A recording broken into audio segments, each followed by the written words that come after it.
Students, आज मैं आपके साथ फिफ्थ वीडियो शेयर कर रहा हूँ और chapter complex number and quadratic equation. इसकी फिफ्थ वीडियो में आज जो टॉपिक हमने सेलेक्ट किया है वो किया है किसी कॉम्प्लेक्स नंबर का मॉडुलस कैसे फाइंड आउट करते हैं।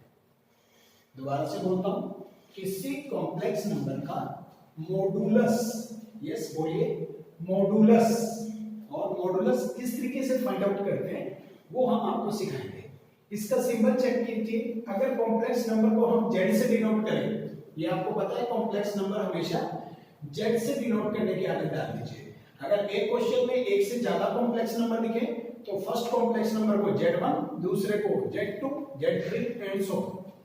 अगर हम किसी कॉम्प्लेक्स नंबर को z से डिनोट करते हैं तो उसके मॉडुलस को z डाल के और दो डंडे डालने हैं जिसको हम मॉडुलस ब्रैकेट बोलते हैं, बिल्कुल स्ट्रेट।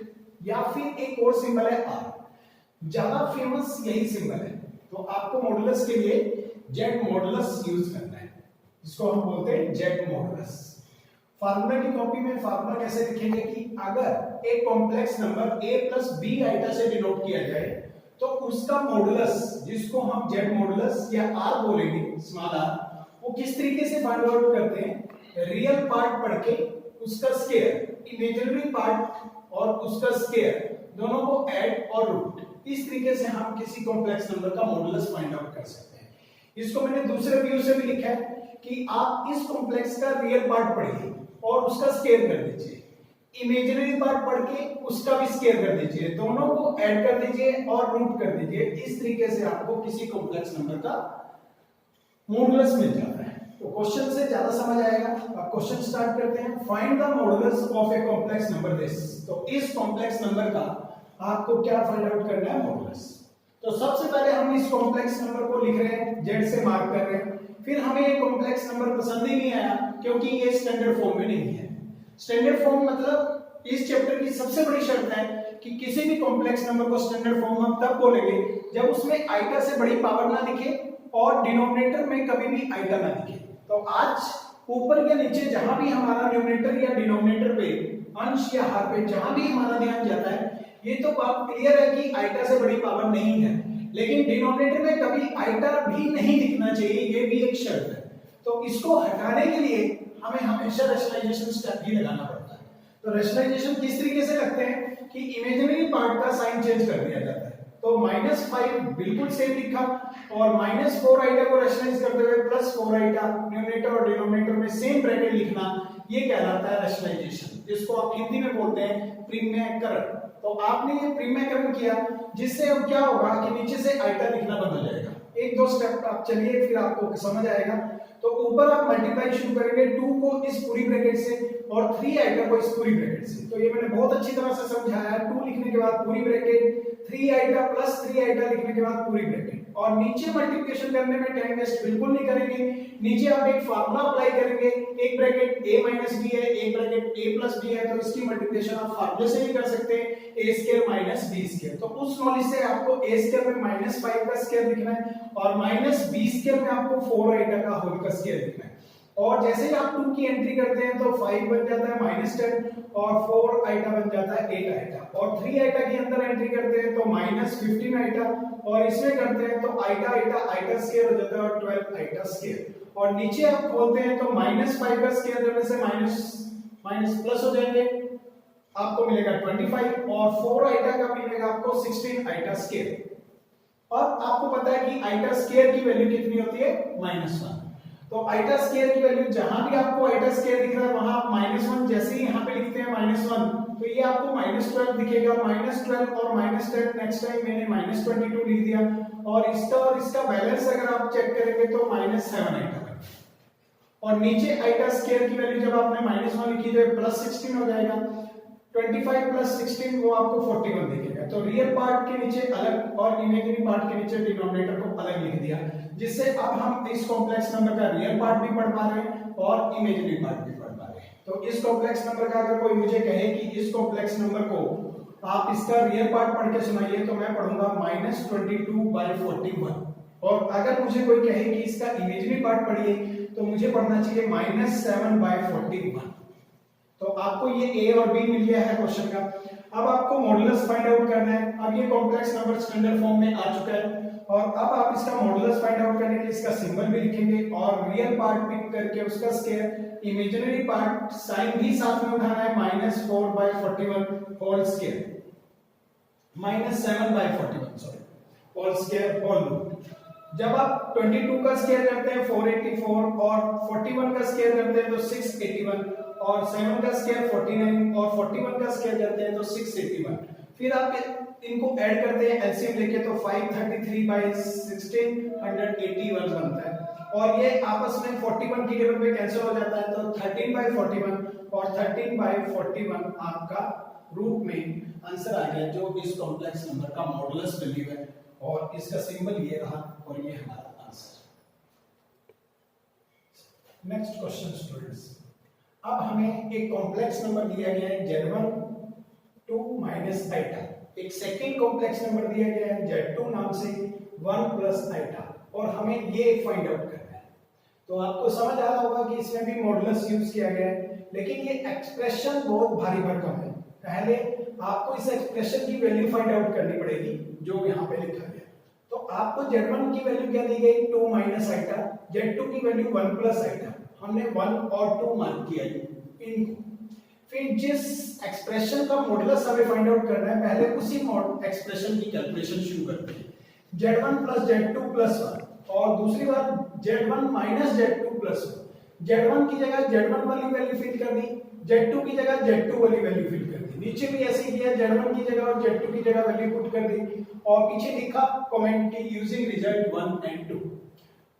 अब जब इस ब्रैकेट को खोलेंगे तो कोई चेंजेस नहीं आएंगे, लेकिन जब इस ब्रैकेट को खोलेंगे तो चेंजेस आएंगे क्योंकि ब्रैकेट के बाहर माइनस है। तो -1 माइनस आइटा और +1, 1 से 1 कैंसिल हो जाता है, ऊपर आइटा से आइटा कैंसिल हो जाता है, तो ऊपर बैलेंस बचता है 4 और नीचे बैलेंस बचता है 2 - 2 iota, iota minus iota minus iota -2 iota.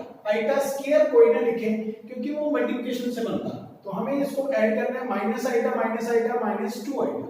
अब मैं देखना चाहूं तो ऊपर और नीचे बड़े आराम से 2 पे कैंसिल हो सकता है, तो हमने 2 कॉमन लिया, 1 माइनस आइटा बचा और 2 से 4 को कैंसिल कर दिया और अब हमारे पास ये एक्सप्रेशन बचा। लेकिन ये एक्सप्रेशन स्टैंडर्ड फॉर्म में नहीं है, तो हम अभी और एफर्ट्स करेंगे नीचे से आइटा रिमूव करने के लिए। एफर्ट्स आपको बहुत अच्छी तरह से क्लियर है कि ऐसे में आपको रैशनलाइजेशन ही करना पड़ता है। तो रैशनलाइजेशन 1 माइनस आइटा की रैशनलाइजेशन 1 प्लस आइटा टर्म से जब आप करेंगे ऊपर मल्टीप्लाई दिखाएंगे और नीचे फार्मूला लगेगा a प्लस b और a minus b a square minus b square. ये कमेंट भी हमें यहाँ लिख देना चाहिए और 1 स्क्वायर माइनस आइटा स्क्वायर और 2 से 2 कैंसिल हुआ और आपके पास ये 2 इसलिए बना क्योंकि आइटा स्क्वायर की वैल्यू हम -1 लिखेंगे तो ये +1 बन जाएगा, तो 1 का स्क्वायर 1 1 + 1 2, 2 से 2 कैंसिल हो जाता है और हमारे पास सिर्फ 1 प्लस आइटा बचता है। इस एक्सप्रेशन की value 1 plus iota number 3 mark कर दिया। अब हमें ये एक्सप्रेशन की वैल्यू नहीं चाहिए थी, हमें इस एक्सप्रेशन के मॉडुलस की वैल्यू चाहिए, तो अब हमने इसी एक्सप्रेशन के दोनों तरफ मॉडुलस डाला, तो राइट हैंड साइड भी 1 प्लस आइटा के दोनों साइड मॉडुलस डाल दिया।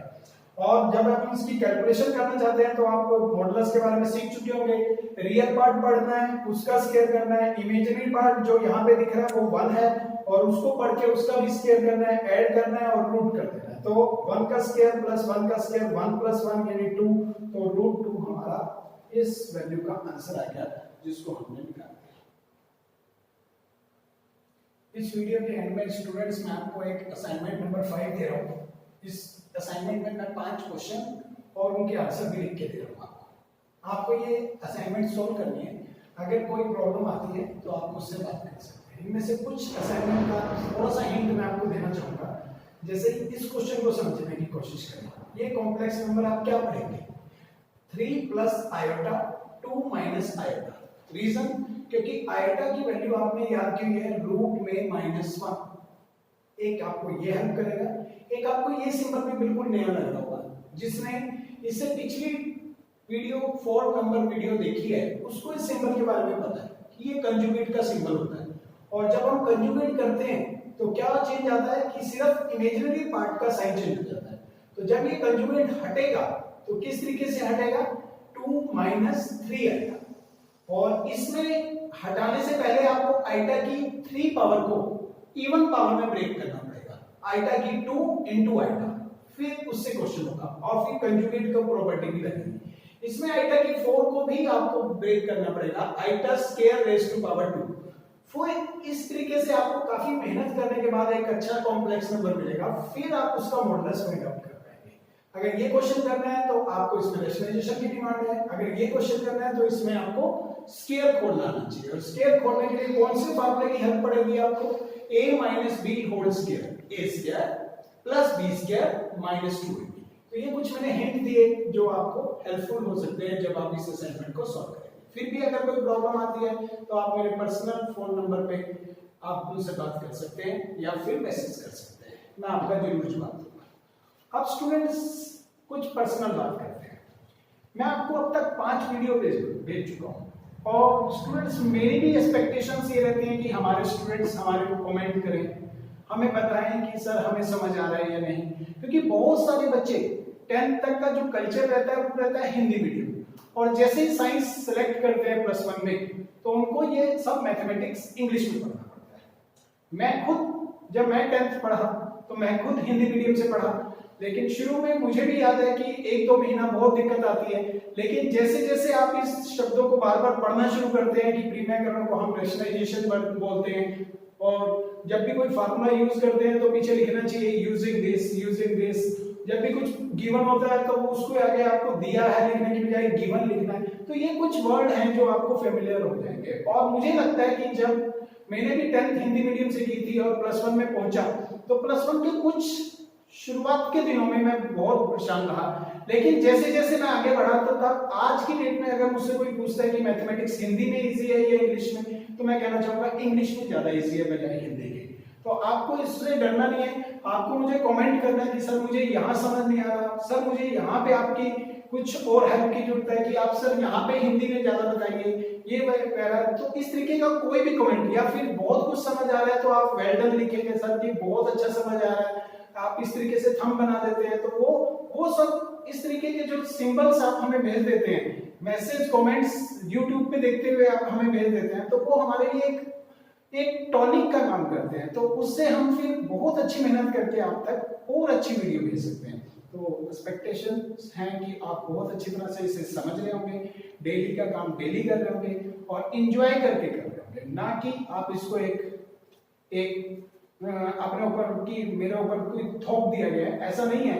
हम सिर्फ आपका अच्छा फ्यूचर चाहते हैं, हम नहीं चाहते कि इस तरीके की जो भी आज के समय में जो भी कुछ दिक्कतें आ रही हैं वो दिक्कतों की वजह से आपका फ्यूचर सफर करे। हाँ, बेस्ट ऑफ